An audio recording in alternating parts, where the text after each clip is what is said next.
What's up guys, my name is Ace, and with the mid-season update for Season 3 of Warzone, the PPSH got a little bit of a buff, and this buff was designed to push it to the upper levels of SMGs. So in today's video, we're going to be taking a deep look at this and putting this to the test. What I wanted to do is also compare this directly to the MAC-10, because before this patch at least, the MAC-10 was the top dog when it comes to the high fire rate SMGs that's designed more for the close quarters fights, not the mid-range SMGs. So yeah, we're going to see if the PPSH is now better to use than the MAC-10.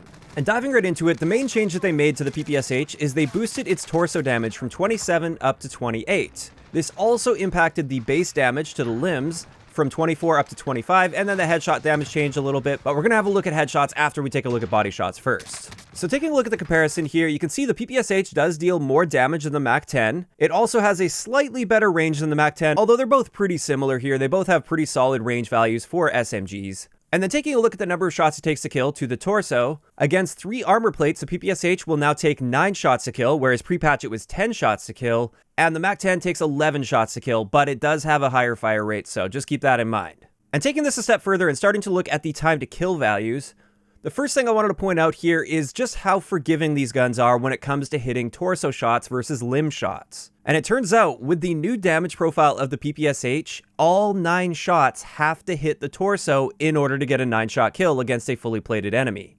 If you mix even just 1 shot into the shoulder or the leg or something like that, you're not going to be able to get that 9-shot kill. It will take you 10 shots to kill. Whereas with the MAC-10, you only have to hit 7 out of 11 shots to the torso, which means you're going to be getting that minimum time to kill potential to the body a lot more often than with the PPSH, because no matter how good you are, if an enemy is moving around a bunch, you're sort of bound to hit the odd arm shot here or there. But when we have a look at our rate of fire here, with the PPSH is 909 rounds per minute, which is quite fast. However, like I said, the MAC-10 is noticeably faster at just over 1100 rounds per minute. And what this means for our time to kill potential is if the enemy has no armor plates, the PPSH kills in 198 milliseconds, whereas the MAC-10 is 180 milliseconds. But then, when we have 3 armor plates equipped, it's 528 milliseconds to kill with the PPSH, which is a little bit faster than the MAC-10 now, which kills in 540 milliseconds. However, keep in mind, this assumes that every single bullet hits the torso with the PPSH. If you mix just 1 limb shot in, our time to kill potential increases to 594 milliseconds, which is now slower than the MAC-10. So when you think about it this way, in a realistic situation, if you're not mixing any headshots in, and you happen to hit an arm shot on somebody with the PPSH, it's basically just as powerful as it was before. It just now has a little bit more potential if you manage to hit every single bullet to the torso. Also, when looking at this comparison, it's far more likely you're going to be getting a better time to kill to the body with the MAC-10 than with the PPSH, even though the PPSH has the potential to get a better time to kill. But moving into headshots, this is another pretty interesting area. With the PPSH, our new headshot damage is 36, whereas with the MAC-10, our headshot damage is 29. The most important part with this, though, is how many headshots are needed to help against a fully plated enemy. Like how many headshots you have to mix in with torso shots in order to reduce the number of shots it takes to kill. And with the PPSH, it takes 4 headshots mixed in with torso shots in order to make this happen, which is ridiculous and not super practical in the vast majority of situations. Whereas with the MAC-10, you do need to mix 2 headshots in with body shots, which is still not super easy, but it's a lot more realistic at least, that you will be reducing your time to kill by hitting a couple headshots. And speaking of that time to kill value, if we manage to land those 4 shots to the head with the PPSH, our time to kill potential now drops to 462 milliseconds, whereas with the MAC-10, just landing 2 headshots mixed in with body shots cuts this down to 486 milliseconds. So once again, on paper, it kind of looks like the PPSH wins here if we're just looking at that time to kill potential. But when you think about a realistic situation, you're much more likely to be able to get this reduced time to kill with the MAC-10 compared to the PPSH. And therefore, once again, I would call the MAC-10 the winner here just because it's got a lot more consistency, despite the fact that it has technically less potential. Now, the next thing I want to take a look at here in this comparison is our recoil. And with this recoil plot, I'm using a realistic setup. With this one, I'm using the 6th suppressor, so the GRU or agency suppressor, as well as the 5th grip, which is the Spetsnaz grip, or the field agent grip in the case of the MAC-10. Those are the only attachments I have on here that will impact recoil. And as you can see, the PPSH has a higher magnitude of recoil, but it is more of like a straight up pattern. There's less side-to-side bounce as it kicks upward, and therefore it's not that difficult to compensate for this and control that.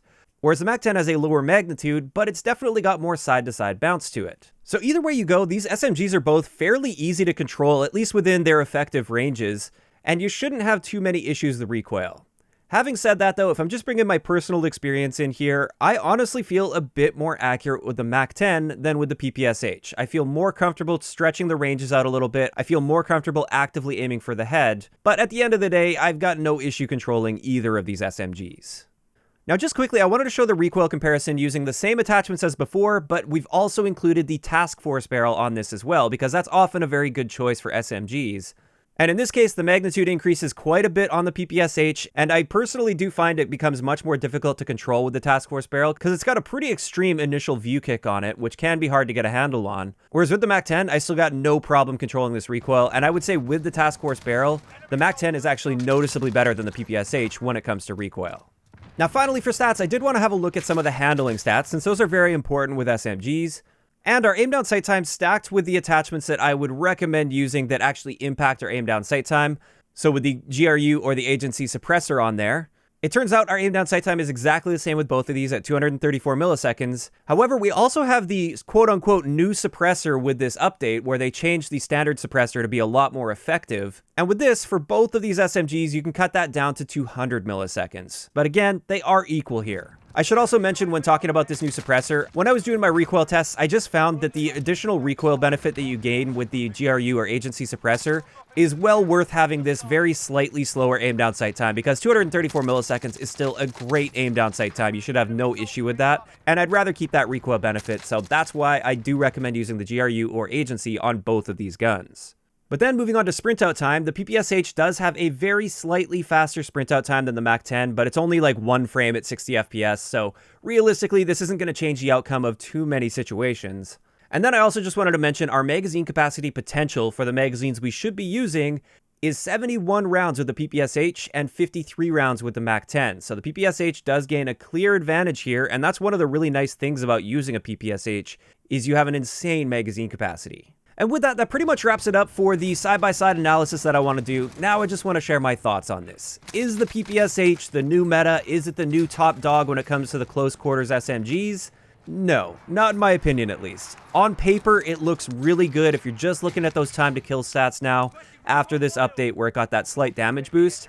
I was initially thinking, wow, this is definitely going to be beating out the MAC-10. But then when you see just how unforgiving it is with those torso shots, and also that headshot damage that's just not very forgiving either, you'll end up finding out that the MAC-10 is just a far more consistent option. Now, to be clear, I'm in no way saying that the PPSH is a bad SMG. I think it is definitely an upper tier SMG now. It's definitely in the top half of SMGs. And I would still highly recommend using it if you are looking to get some variety in there. But if you are somebody that's taking things extremely seriously and you're playing in tournaments, for example, I would recommend sticking to the MAC-10 if you are looking for a high fire rate SMG. Of course, this is just my opinion based on this analysis, as well as my experience with both of these guns after the patch. I'd like to know in the comment section below, what do you guys think of the buffed PPSH? Do you think it's better than the MAC-10, or would you rather stick to a MAC-10 instead of this? Just let me know those thoughts in the comment section down below. If you enjoyed the video, a like rating is always appreciated, and don't forget to subscribe for more if you haven't already. I'll talk to you guys next time.